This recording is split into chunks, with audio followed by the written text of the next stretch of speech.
দাদা দাঁড়াও, একটা কথা বলবো। কি বলো? বলছি ভগবানের নামে কিছু দাও না গো। ভগবানের নামে? আরে দাদা আমি তো খুব গরিব, ভগবানের নামে টাকা কড়ি গয়না গাটি যদি কিছু থাকে দাও না। তোকে দেখে তো মনে হয়নি গরিব বলে।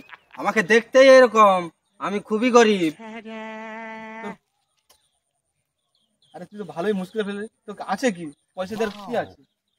তোর তো থালা বাসন দেখতে পাইনি। এই তো দাদা ফোন পে আছে আমার, ফোন পেতে দাও।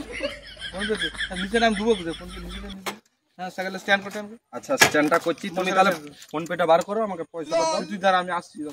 আচ্ছা আচ্ছা ঠিক আছে। যাই হোক 2 টাকা কামিয়ে দেওয়া যাবে। জয় ভগবান। আরে বাবা রে, কি হলো দাদা? মারলে কেন? এই তো তুমি তো বলে ভগবান হয়েছে, তুমি কি বলেছিলে যে টাকা দিতে হবে? যা পারে তা আমি তো মার দিলাম ভগবানের নামে। ও ভাই গো, তুমি ভগবানের নামে আমাকে মারটাই দিলে। কি দেবো তোকে? তোমার জামাটা দিতে পারতে, তোমার পকেটের এই ফোনটা আমাকে দিতে পারতে। আচ্ছা এসব বাদ দাও, তুমি আমাকে তোমার ভালোবাসাটাই নাই দিতে পারো। তোকে ফোন তো ভালোবাসাই তো, তুই তো নিজে বলি তোর বলার ভুল আছে। তুই ভালো করে প্র্যাকটিস করে আসবি যে কি দিতে হবে, কি একটা লিস্ট করে আনবি, এদিকে দিতে হবে এদিকে দিতে হবে, লিস্ট করে আনবি, তবে বলবি। নিজেরই ভুল আছে, আমাকে বলতে ভুল আমার।